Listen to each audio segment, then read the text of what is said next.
আধুনিক বাংলা কবিতার অন্যতম ও বিশিষ্ট কবি জীবনানন্দ দাশের বহু আলোচিত কবিতা বনলতা সেন। বনলতা সেন কবিতাটি যতটাই আলোচিত হয়েছে ততটাই সমালোচিত হয়েছে। আজকে তোমাদের এই কবিতাটি সম্পূর্ণ ব্যাখ্যা ও বিশ্লেষণ করে বোঝাবো। তার সাথে সাথে এই কবিতার নামকরণের সার্থকতাও তোমাদেরকে বলে দেব, এবং এই নামকরণের সার্থকতাটা শুনলে বা যেভাবে আমি তোমাদেরকে বলবো সেটা যদি সম্পূর্ণভাবে সুন্দরভাবে তোমরা করায়ত্ত করতে পারো, তবে যে কোনো প্রশ্নের উত্তর এলেই এই কবিতা থেকে তোমরা পারবে। সুতরাং মন দিয়ে প্রথম থেকে শেষ পর্যন্ত অবশ্যই ভিডিওটি মন দিয়ে শুনবে এবং চেষ্টা করবে লিখে নেওয়ার বা ভালোভাবে বুঝে নেওয়ার, কোথাও স্কিপ না করে মন দিয়ে শোনো। এই কবিতাটি আমার আগে বহুজন বহুভাবে ব্যাখ্যা ও বিশ্লেষণ করেছেন। এবার দেখে নাও আমি কিভাবে ব্যাখ্যা করছি। আমি চেষ্টা করছি যতটা সম্ভব সহজ ও সরলভাবে কবিতাটাকে ব্যাখ্যা করার, কারণ কবিতাটি যথেষ্ট দুর্বোধ্য ভাষায় এবং সংকেতময় ভাষায় লেখা। কবিতাটির অন্তর্নিহিত অর্থ যথেষ্ট গভীরে। সুতরাং মন দিয়ে যদি তোমরা না শোনো তাহলে কিন্তু উপলব্ধি করতে পারবে না। তাই আমি বলছি তোমরা শুনে নাও। বনলতা সেন কবিতাটি বুদ্ধদেব বসু সম্পাদিত কবিতা পত্রিকার প্রথম বর্ষের দ্বিতীয় সংখ্যায় ছাপা হয়েছিল। 1942 খ্রিস্টাব্দের ডিসেম্বর মাসে কবিতা ভবন থেকে 1 পয়সার একটি সিরিজে 12টি কবিতা নিয়ে বনলতা সেন নামের কাব্যগ্রন্থটি বের হয়। পরে অবশ্য বর্ধিত কলেবরে সিগনেট প্রেস থেকে কাব্য সংকলনটি প্রকাশিত হয়। মাত্র 18 পংক্তির প্রেমের কবিতা বনলতা সেন বাংলা কাব্যে এক অসামান্য সৃষ্টি। রবীন্দ্র পরবর্তী বাংলা কবিতায় নিঃসন্দেহে জীবনানন্দ দাশ একজন বহু আলোচিত কবি। রবীন্দ্রনাথের ভাষায় তাঁর কাব্য হল রূপচিত্রময়। জীবনানন্দের কবিতায় আমরা সবসময় পেয়েছি নির্জনতা বোধ, প্রকৃতি চেতনা, ইতিহাস চেতনা, সমাজ চেতনা, অবচেতনা প্রায় কম বেশি সব কবিতাতেই দেখা যায়। কিন্তু তাঁর কবিতায় আমরা সর্বাধিক পেয়েছি রোমান্টিকতা এবং মৃত্যু চেতনা পাশাপাশিভাবে। তবে প্রকৃতি প্রীতি ও রোমান্টিক প্রেম ভাবনায় তিনি রবীন্দ্রনাথের থেকে আলাদা ছিলেন। জীবনানন্দ মৃত্যুকে জীবনের একেবারে পাশাপাশি দেখেছিলেন, কিন্তু রবীন্দ্রনাথের মতো মৃত্যুকে তিনি বিশ্বসৃষ্টির লীলা সহচর রূপে দেখতে পারেননি। রবীন্দ্রনাথ বিশ্বসৃষ্টির লীলা সহচর রূপে মৃত্যুকে দেখেছিলেন, অর্থাৎ মৃত্যুর মধ্যেই রয়েছে বিশ্ব সৃষ্টির সেই বীজ। যাই হোক না কেন, জীবনানন্দের সম্বন্ধে কিছু বলতে গেলে যেটুকুনি না বললেই নয়। তিনি বাংলাদেশের অন্তর্গত বরিশাল জেলায় জন্মগ্রহণ করেছিলেন। বিদ্যোৎসাহী প্রগতিশীল পিতা ও সুকবি মাতার সন্তান ছিলেন জীবনানন্দ দাশ। তাঁদের অনুপ্রেরণায় তিনি অল্প বয়সেই সাহিত্য চর্চা শুরু করেন। পূর্ববঙ্গের সজল শ্যামল নিসর্গ প্রকৃতি তাঁর কবি মানস গঠনে বিশেষভাবে সাহায্য করেছিল। বরিশাল জেলায় তাঁর বিদ্যালয়ের পড়াশোনাটা সম্পূর্ণ করে কলকাতায় আসেন। কলকাতায় এসে কলকাতা বিশ্ববিদ্যালয় থেকে তিনি ইংরাজিতে এমএ পাশ করেন। তারপর তিনি বিভিন্ন কলেজে অধ্যাপনা করেন। 1954 খ্রিস্টাব্দের 22 অক্টোবর ট্রাম দুর্ঘটনায় তাঁর মৃত্যু হয়। এটি অত্যন্ত দুঃখজনক ঘটনা যে কোনো মানুষ ট্রাম দুর্ঘটনায় মারা যাবে, এটা খুবই ব্যতিক্রম। যাই হোক না কেন, তাঁর রচিত বনলতা সেন কাব্যটি আধুনিক বাংলা সাহিত্যের অন্যতম শ্রেষ্ঠ কাব্যগ্রন্থ। কবি আধুনিক কবিদের মধ্যে স্বমহিমায় উজ্জ্বল। তাঁর রচিত কিছু কাব্যগ্রন্থ যেগুলো তোমাদের মনে রাখতেই হবে, যেমন ঝরা পালক, ধূসর পাণ্ডুলিপি, 7টি তারার তিমির, রূপসী বাংলা বিশেষভাবে উল্লেখযোগ্য। এগুলি ছাড়াও তিনি সাহিত্য বিষয়ে কয়েকটি প্রবন্ধ ও একটি উপন্যাসও রচনা করেন। কবি প্রতিভার যে বৈশিষ্ট্যগুলি দেখো, আধুনিক বাংলা কবিতার ভাব, ভাষা, রূপকল্প, শব্দকল্প, চিত্রকল্প প্রভৃতি নির্মাণে তিনি অপরিসীম দক্ষতা ও শিল্প কুশলতার পরিচয় দিয়েছেন। তাঁর কবিতা ভাবে ও ভাষায় সবসময় একটা স্বতন্ত্রতার জায়গা রেখেছে। জীবনানন্দের কাব্য ভাষা বা জীবনবোধের ভাষা সহজ, স্বচ্ছন্দ এবং সুবোধ্য হলেও তার কাব্য ভাষা কিন্তু সবসময় একটা রহস্যের সংকেতেই থেকেছে। বাইরের অর্থে তার স্পষ্ট রূপ ধরা যায় না। অন্তর্নিহিত তাৎপর্যের জন্য অন্বেষণ করতে হয় অনেক গভীরে। তার প্রতিভার স্বাতন্ত্র্য হল রোমান্টিক বর্ণবিন্যাস আর সংকেতময় চিত্র রচনা রীতি। কখনো তিনি ইতিহাসের রোমান্টিক মায়া বিজড়িত স্বপ্ন জগতে বিচরণ করেছেন এবং কখনো তিনি অস্ফুট আভাসে তার কাব্য প্রিয়সীকে দেখতে চেয়েছেন। তিনি ইতিহাস ও প্রকৃতিকে দেখেছেন অন্তর্দৃষ্টি দিয়ে। তাই কখনো কখনো তাকে অতিমাত্রায় পরাবাস্তববাদী বলে মনে হয়। যাই হোক না কেন, এখন চলে যাব কবিতায়। বনলতা সেন। 1000 বছর ধরে আমি পথ হাঁটিতেছি পৃথিবীর পথে, সিংহল সমুদ্র থেকে নিশীথের অন্ধকারে মালয় সাগরে। অনেক ঘুরেছি আমি, বিম্বিসার অশোকের ধূসর জগতে, সেখানে ছিলাম আমি। আরও দূর অন্ধকারে বিদর্ভ নগরে আমি ক্লান্ত প্রাণ এক, চারিদিকে জীবনের সমুদ্র সফেন। আমারে দুদণ্ড শান্তি দিয়েছিল নাটোরের বনলতা সেন। দেখো, 1000 বছর ধরে তিনি পথ হাঁটছেন। এখানে আমি বলতে কবি নিজেকে বুঝিয়েছেন এবং নিজের মাধ্যমে সমগ্র মানব জাতিকে বুঝিয়েছেন। 1000 বছর ধরে কখনোই কোনো মানুষ পথ হাঁটতে পারে না। এই 1000 বছরটা সময়ের ব্যাপ্তিকে বোঝানো হয়েছে, অর্থাৎ যুগ যুগান্তর ধরে মানুষ হেঁটেই চলেছে, অর্থাৎ পথ অতিক্রম করে চলেছে। সিংহল সমুদ্র থেকে। সিংহল সমুদ্র হল ভারত মহাসাগরের একটি অংশ যা শ্রীলঙ্কার পূর্বে অবস্থিত এবং বঙ্গোপসাগরের দক্ষিণ পশ্চিম ও আরব সাগরের দক্ষিণ পূর্বে অবস্থিত। সেটা হলো সিংহল সমুদ্র। নিশীথের অন্ধকারে মালয় সাগরে। মালয় সাগর আসলে আন্দামান সাগর বা আন্দামান সাগরের অন্য একটি নাম, যা ভারত মহাসাগরের একটি অংশ এবং মালয় উপদ্বীপ ও সুমাত্রা দ্বীপের মাঝে অবস্থিত। অনেক ঘুরেছি আমি, অর্থাৎ সিংহল সমুদ্র ভারতবর্ষের সম্পূর্ণ দক্ষিণ থেকে শুরু করে মালয় সাগর প্রভৃতি বিভিন্ন জায়গায় তিনি ঘুরে চলেছেন যুগ যুগান্তর ধরে। বিম্বিসার অশোকের ধূসর জগতে। বিম্বিসার অশোক, তোমরা জানো, মৌর্য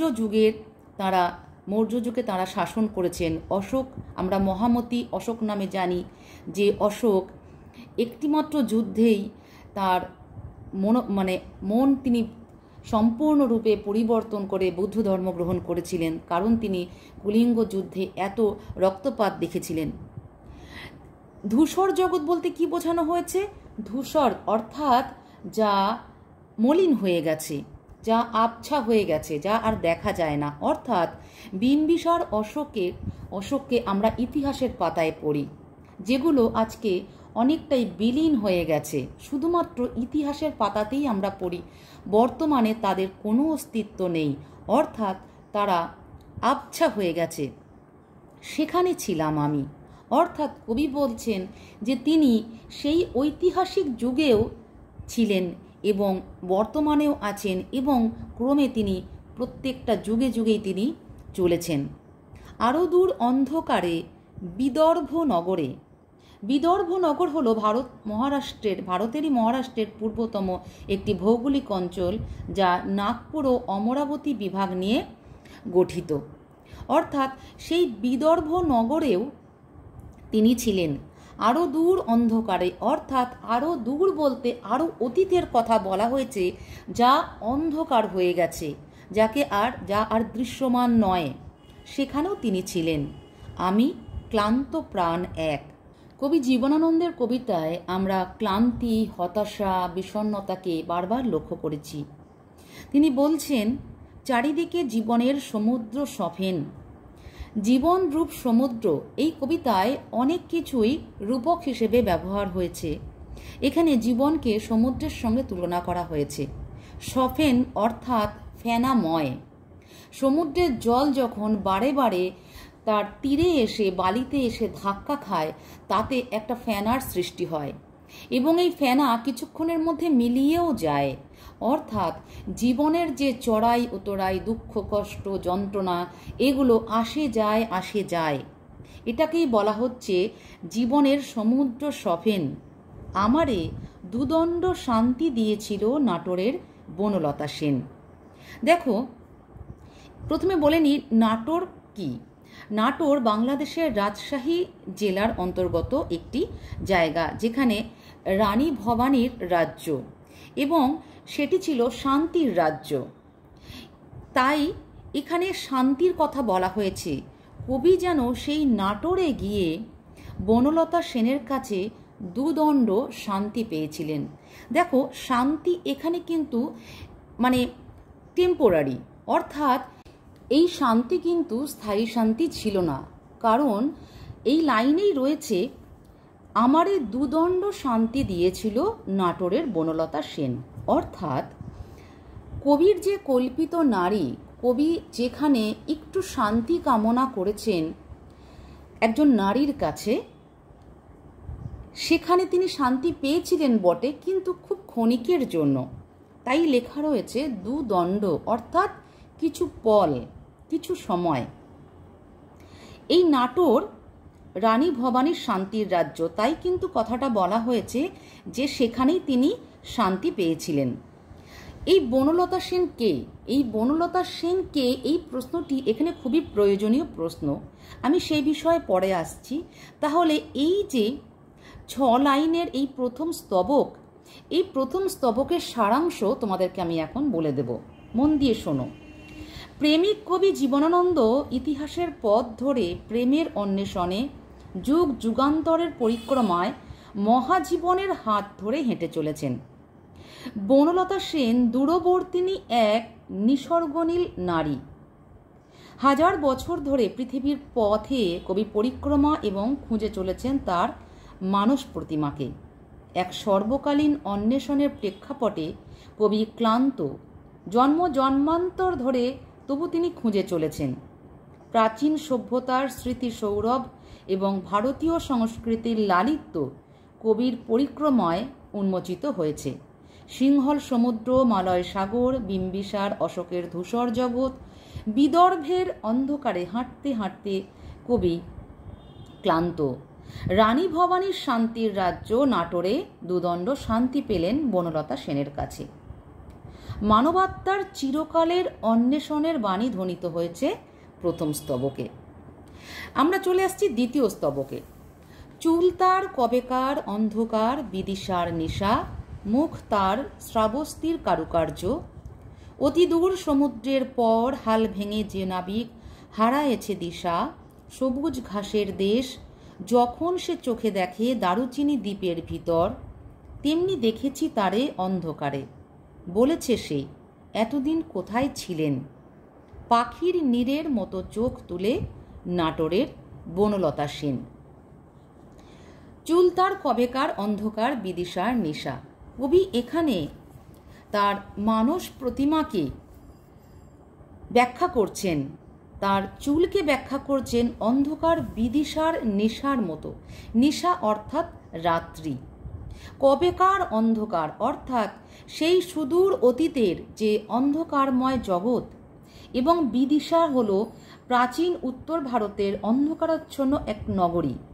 কবি জীবনানন্দ দাশ এখানেই বিদিশার নিশা বলতে সেই নগরীর রাতের যে ঘুটঘুটে অন্ধকারের সাথে তুলনা করেছেন, যা তার চুলের গভীরতা আর রহস্যময়তাকে ফুটিয়ে তুলেছে। মুখ তার শ্রাবস্তীর কারুকার্য। প্রাচীন ভারতে শ্রাবস্তী নামে এক নগর ছিল। শ্রাবস্তী নগরের কারুকার্য অর্থাৎ ভাস্কর্য এক ধরনের তাম্র বর্ণের প্রাচীনতা, যা নাটোরের বনলতা সেনের মুখে ফুটে উঠেছে, যা ইতিহাস সচেতন কবির আবেগের উদ্রেক ঘটিয়েছিল। কিংবা বনলতা সেনের মুখটি সেই তাম্রবর্ণের প্রাচীন সময়ের প্রতীক, যে প্রতীকের সংকেত উদ্ঘাটনে কবি মগ্ন। অতি দূর সমুদ্রের পর হাল ভেঙে যে নাবিক হারায়েছে দিশা। দেখো, কবি নিজের জীবনের সঙ্গে তুলনা করছেন যে হাল ভেঙে যে নাবিক অর্থাৎ ক্যাপ্টেন তোমরা বলতে পারো, যে সমুদ্রে জাহাজের বা নৌকোর বা স্টিমার হোক লঞ্চ হোক তার হালটা ধরে রাখে। হাল কি? যা ব্যালেন্স রক্ষা করে। যেমন মাছের লেজ তাকে তার জলের মধ্যে স্থির থাকতে সাহায্য করে, তেমনি কোনো জাহাজ বা স্টিমার বা লঞ্চ তার হালকেও কিন্তু সমুদ্রে হোক বা জলের ওপর স্থির থাকতে সাহায্য করে, যা এদিক ওদিক নড়ে যাবে না, সরে যাবে না বা ঢেউয়ের উত্তালে ডুবে যাবে না। হালটা যদি ভেঙে যায় তাহলে সেই নাবিক দিশা হারিয়ে ফেলে, অর্থাৎ দিক হারিয়ে ফেলে। কবি নিজের জীবনের সঙ্গে তুলনা করেছেন, অর্থাৎ কবির জীবনের যে হাল সেটা যেন নষ্ট হয়ে গেছে। তিনি দিক দিশা খুঁজে পাচ্ছেন না, তিনি পথ খুঁজে পাচ্ছেন না। কোথায় গেলে তিনি একটু শান্তি পাবেন, তার জীবনে স্থিরতা আসবে, নিশ্চয়তা আসবে।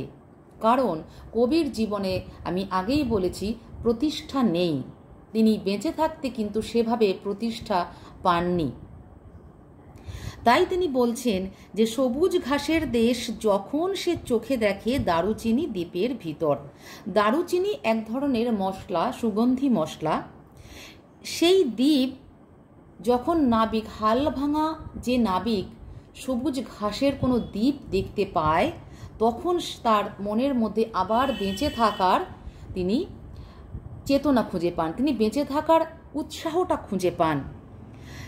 অর্থাৎ তিনি এটাকে তুলনা করেছেন যে হাল ভেঙে যে নাবিক সবুজ ঘাসের দ্বীপ দেখতে পায়, ঠিক সেই রকমই কবি তাকে দেখেছেন। তাই তিনি বলছেন, তেমনি দেখেছি তারে অন্ধকারে। অর্থাৎ অন্ধকারের মধ্যে যেন তিনি তাকে দেখেছেন একটু আলো হিসেবে, যেন সে বলেছে এতদিন কোথায় ছিলেন। অর্থাৎ সেই নাটোরের বনলতা সেন যেন তার জন্য, অর্থাৎ কবির জন্য বা মানবাত্মার জন্য প্রতীক্ষারত। অর্থাৎ সেই বনলতা সেন যেন শান্তির বার্তা নিয়ে যেন অপেক্ষা করছে যে কবে তিনি যাবেন এবং তিনি শান্তি পাবেন। পাখির নীড়ের মতো চোখ তুলে নাটোরের বনলতা সেন। এখানে পাখির নীড়ের সঙ্গে বনলতা সেনের চোখকে তুলনা করা হয়েছে। পাখির বাসা তো বিভিন্ন পাখির বাসা বিভিন্ন রকম হয়, কোনোটা বাবুই পাখির বাসা হয়, কোনোটা টুনটুনি পাখির বাসার মতন হয়, কোনো পাখির বাসা খুব সুন্দর গোল করে হয়, কোনো পাখির বাসা এবড়ো খেবড়োও হয় বড় বড় মানে খড়কুটো কাঠি দিয়ে। কিন্তু সেই নীড়ের সঙ্গে বনলতা সেনের চোখের তুলনা কেন করা হয়েছে?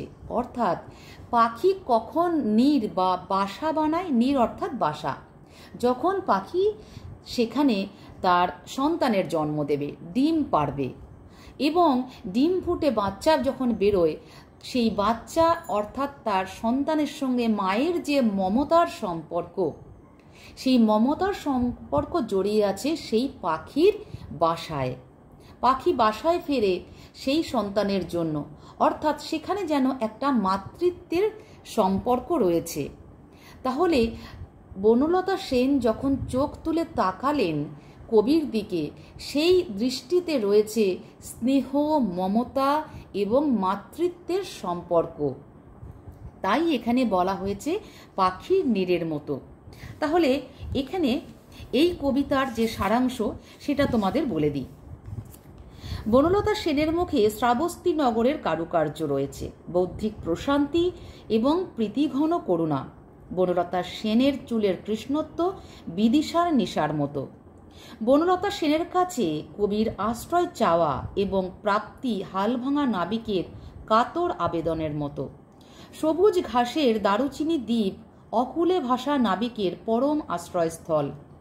শরণার্থী কবি সকল অন্ধকারকে কাটিয়ে উঠে প্রিয় নারীটির কাছে যেন মাতৃস্নেহের আলাপন খুঁজতেই বেশি আগ্রহী। বনলতা সেন পক্ষীমাতার নিবিড় মমতার মায়াডোরে তাকিয়েছে। কবির প্রেমিকার চোখে আশ্রয় ও সান্নিধ্যের সমাবেশে মুগ্ধ। চলে আসছি তৃতীয় স্তবকে। কবিতার তৃতীয় স্তবকে দেখো কি রয়েছে। সমস্ত দিনের শেষে শিশিরের শব্দের মতন সন্ধ্যা আসে, ডানার রৌদ্রের গন্ধ মুছে ফেলে চিল, পৃথিবীর সব রং মুছে গেলে পাণ্ডুলিপি করে আয়োজন, তখন গল্পের তরে জোনাকির রঙে ঝিলমিল। সব পাখি ঘরে আসে, সব নদী ফুরায় এ জীবনের সব লেনদেন, থাকে শুধু অন্ধকার মুখোমুখি বসিবার বনলতা সেন। কবিতার তৃতীয় স্তবকে কবি যেন মৃত্যুর শব্দ শুনতে পাচ্ছেন। দিনের শেষ অর্থাৎ জীবনের শেষকে বলা হয়েছে শিশিরের শব্দের মতন। দেখো, শিশিরের শব্দ কিন্তু আমরা শুনতে পাই না, অর্থাৎ মৃত্যুর শব্দও কিন্তু আমরা শুনতে পাই না, কিন্তু মৃত্যু আসে খুব ধীরে, একদম নিঃশব্দে। সন্ধ্যা আসে, ডানার রৌদ্রের গন্ধ মুছে ফেলে চিল। রৌদ্রের গন্ধ অর্থাৎ উষ্ণতার প্রতীক। চিল আকাশে ওড়ে দিনের বেলা, সেখানে তার সমস্ত শরীরে থাকে উষ্ণতা। যখন অন্ধকার হয় তখন সেই উষ্ণতা আর থাকে না, অর্থাৎ তখন নেমে আসে শীতলতা, নিস্তব্ধতা। তাই বলা হয়েছে ডানার রৌদ্রের গন্ধ মুছে ফেলে চিল। পৃথিবীর সব রং মুছে গেলে পাণ্ডুলিপি করে আয়োজন। পৃথিবীর সব রং কখন মুছে যায়? যখন মৃত্যু নিশ্চিত হয়। অর্থাৎ কবি এই তৃতীয় স্তবকে মৃত্যু চেতনাকে স্পষ্ট করে দিয়েছেন। পাণ্ডুলিপি করে আয়োজন। পাণ্ডুলিপি কি? পাণ্ডুলিপি হলো কোনো বই, প্রবন্ধ বা অন্য কোনো লেখার মূল খসড়া বা প্রথম সংস্করণ, যা হাতে লেখা বা টাইপ করা হয়ে থাকে। যখন মৃত্যু নিশ্চিত হয় তখন নতুন করে আবার কিন্তু এই খসড়া লেখা শুরু হতে থাকে পুনর্জন্মের জন্য, অর্থাৎ পরবর্তী জন্মের জন্য বা পরবর্তী যে জন্মটা হবে তার যেন আবার নতুন করে লেখা হতে থাকে এই পাণ্ডুলিপি। তখন গল্পের তরে জোনাকির রঙে ঝিলমিল। তখন সেই গল্পের জন্য যে পাণ্ডুলিপি লেখা হয়, সেই গল্পের জন্যই জোনাকির আলো খুব মিটমিট করে, যেন সেই ছোট ছোট ছোট ছোট সুন্দর সেই মিটমিটে রঙে বা মিটমিটে আলোতে যেন স্পষ্ট হয়ে ওঠে, যেন আবার নতুন করে জীবনের শুরু হবে। সব পাখি ঘরে আসে, সব নদী ফুরায় এ জীবনের সব লেনদেন। অর্থাৎ সব পাখি ঘরে আসছে, অর্থাৎ দিন শেষ, অর্থাৎ জীবন শেষ, অর্থাৎ মৃত্যু এসে যাচ্ছে।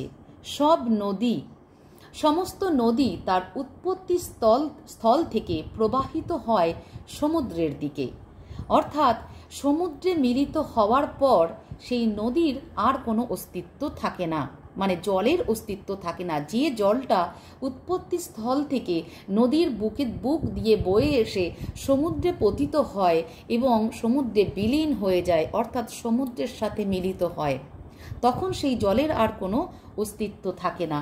অর্থাৎ তিনি বলছেন ফুরায় এ জীবনের সব লেনদেন, অর্থাৎ জীবনের লেনদেন, দেনা পাওনা, লেনদেন বলতে দেনা পাওনা বলা হয়েছে, সেগুলো আর থাকে না। সমস্ত কিছু, মৃত্যু হয় মানে সমস্ত দেনা পাওনা ফুরিয়ে যায়, থাকে শুধু অন্ধকার মুখোমুখি বসিবার বনলতা সেন। অর্থাৎ শুধুমাত্র অন্ধকার মানে মৃত্যু হয়ে গেছে, মৃত্যু পরে কবি যেন নিশ্চিতভাবে বনলতা সেনের সাথে মুখোমুখি হতে চলেছে এবং এই মুখোমুখি যেন চিরন্তন হয়ে থাকে, আর যেন কোনো বিরহ বা বিচ্ছেদ না হয়, এ মিলন যেন চিরন্তন, এবং বনলতা সেনের সাথে তিনি মুখোমুখি বসে থাকবেন আজীবন। এখানে এই তৃতীয় স্তবকের যে সামারি সেটা বলছি। কবি আত্মমগ্নতার গভীরে ডুবে গেছেন। কর্মমুখর দিবসের অবসানে সন্ধ্যা নেমে আসছে। শিশিরের শব্দের নীরবতা সন্ধ্যাকে স্নিগ্ধ করেছে, কোমল করেছে। রৌদ্রের গন্ধ ডানা থেকে মুছে ফেলার মধ্যে প্রাণের উষ্ণতা হারানোর ব্যঞ্জনাও আছে। এখানে কবির মৃত্যু চেতনা আরও ঘন হয়ে এসেছে। দিনের শেষে পাখিরা বাসায় ফেরে, সব নদী মহাসাগরে লীন হয়ে যায়। জীবনের লেনদেন চুকিয়ে মৃত্যু ও প্রেমের সম্মিলনে এক বিপুল প্রশান্তির জগতে চলে যায় মানব জীবন। অন্ধকারেই বনলতা সেনের সঙ্গে কবি মুখোমুখি হতে চান। বনলতা সেন কবিতার নামকরণের সার্থকতা ভীষণ গুরুত্বপূর্ণ। যদি সম্ভব হয় তোমরা মন দিয়ে শুনে নাও, তোমাদের মতো করে তোমরা লিখতেই পারো, কিন্তু এখান থেকে তোমরা অনেক কিছুই ইনফরমেশন নিয়ে রাখতে পারবে, যেগুলো পরবর্তীকালে তোমাদের লিখতে সাহায্য করবে। বনলতা সেন বাংলা সাহিত্যের অন্যতম শ্রেষ্ঠ কবিতাগুলির মধ্যে একটি। রচনাকার কবি জীবনানন্দ দাশ ছিলেন বাংলা আধুনিক কবিতার অন্যতম প্রধান কবি। তাঁর কাব্য রচনা সাধারণত গভীর অন্তর্দৃষ্টির প্রকাশ করে। তাঁর কবিতায় মানুষ, প্রকৃতি এবং অস্তিত্বের বেদনাগুলি সূক্ষ্মভাবে প্রতিফলিত হয়। বনলতা সেন কবিতাটি প্রথম প্রকাশিত হয়েছিল 1935 সালে, এবং এটি তাঁর বনলতা সেন নামের কাব্যগ্রন্থের শিরোনাম কবিতা। জীবনানন্দ দাশ বাংলা কবিতায় নতুন মাত্রা আনেন। তাঁর কবিতা রোমান্টিকতায় মোড়ানো হলেও তা অনেকাংশেই বাস্তবতা এবং বেদনার প্রতিফলন। বনলতা সেন কবিতার শিরোনাম চরিত্র বনলতা সেন একজন কল্পিত নারী। আমি একটু আগে বলেছিলাম কবিতা বোঝাতে গিয়ে যে বনলতা সেন আসলে কে। তিনি যেন ক্লান্ত পথিকের জন্য বিশ্রামের স্থান। কবিতায় বলা হয়েছে যে বনলতা সেন সেই নারী যাকে কবি বহু যুগ ধরে খুঁজে ফিরছেন। এই খোঁজ কবির জীবনের দীর্ঘ পথ চলা যাত্রার কাহিনী। প্রথম স্তবকে কবি তাঁর ক্লান্তির কথা উল্লেখ করেছেন। 1000 বছর পথ চলার মধ্যে তিনি নানা যুগ এবং নানা স্থান অতিক্রম করেছেন। সিংহল সমুদ্র, মালয় সাগর এবং বিদর্ভ নগরীর উল্লেখ এখানে স্থান ও সময়ের অসীমতা বোঝাতে ব্যবহার করা হয়েছে। এখানে কবির যাত্রা প্রতীকীভাবে মানুষের জীবনযাত্রার সাথে তুলনীয়। কবির এই ক্লান্তিকর যাত্রার পর অবশেষে তিনি বনলতা সেনের কাছে শান্তি খুঁজে পান, যিনি তাকে দুদণ্ডের শান্তি দেন। বনলতা সেন কবিতায় প্রতীকী রূপে উপস্থিত হয়েছেন। বনলতা সেনকে কেউ নিছক প্রেমিকা বা কল্পিত নারী বলে ভাবলে তার তাৎপর্য বোঝা অসম্পূর্ণ থেকে যাবে। বনলতা সেন এখানে মানব জীবনের শান্তি, পরিত্রাণ ও নির্জনতার প্রতীক। কবি ক্লান্তির শেষে বনলতা সেনের কাছ থেকে যে শান্তি পান তা জীবনের অসারতা ও নিঃসঙ্গতার মাঝে এক অল্প সময়ের মুক্তির প্রতীক। কবিতাটির প্রথম স্তবকে রূপকের ব্যবহারে জীবনানন্দ দাশ অসাধারণ দক্ষতা দেখিয়েছেন। দ্বিতীয় স্তবকে অন্ধকার, বিদিশার নিশা এবং শ্রাবস্তির কারুকার্য দুটি গভীর রূপক। বনলতা সেনের চুলকে কবি বিদিশার রাতের অন্ধকারের সাথে তুলনা করেছেন, যা নিস্তব্ধ ও রহস্যময়। মুখকে শ্রাবস্তির কারুকার্যের সাথে তুলনা করা হয়েছে, যা সূক্ষ্ম, সুন্দর ও জটিল। জীবনানন্দের কবিতায় প্রায়ই মৃত্যুচিন্তা এবং নিঃসঙ্গতার প্রভাব লক্ষ্য করা যায়। বনলতা সেন কবিতায়ও এই বৈশিষ্ট্যগুলি দেখা যায়। কবির জন্য বনলতা সেন যেন জীবনের অন্তিমে আসা একটি আশ্রয়স্থল, যেখানে তিনি তার ক্লান্তি মেটানোর জন্য আশ্রয় নেন। বনলতা সেনকে তিনি যেভাবে বর্ণনা করেছেন তাতে বোঝা যায় যে এই চরিত্রটি তাঁর মনের গভীরে নিঃসঙ্গতার এবং শান্তির আকাঙ্ক্ষার প্রতিফলন, এবং একই সঙ্গে কবির শান্তি খোঁজার যাত্রার শেষ বিন্দুতে পৌঁছনোর ইঙ্গিত দেয়। এখানে রাতের সাথে জীবন মৃত্যু, দিনের শেষে ক্লান্তির সাথে জীবনের ক্লান্তি এবং পাখিদের ঘরে ফেরার সাথে মানুষের মৃত্যু পরবর্তী বিশ্রামের রূপক ব্যবহৃত হয়েছে। বনলতা সেন এখানে মৃত্যু পরের শান্তির প্রতীক। তৃতীয় স্তবকে কবি দিনের শেষের সাথে জীবনের শেষের বার্তা দিয়েছেন, অর্থাৎ এই স্তবকে মৃত্যুর ইঙ্গিত স্পষ্ট। জীবনানন্দ দাশের বনলতা সেন আধুনিক কবিতার সমস্ত বৈশিষ্ট্য ধারণ করে। মানব অস্তিত্বের সংকট, নিঃসঙ্গতা, বাস্তবতার প্রতিফলন, রূপকের সূক্ষ্ম ব্যবহার এবং জীবন মৃত্যুর মধ্যেকার সম্পর্কের মতো বিষয়গুলি এই কবিতায় অত্যন্ত দক্ষতার সাথে ফুটিয়ে তোলা হয়েছে। আধুনিক কবিতার মূল ধারণা যেমন ক্লান্তি, অর্থহীনতা এবং সাময়িক শান্তির খোঁজ, তা বনলতা সেন কবিতায় সুস্পষ্টভাবে প্রকাশিত।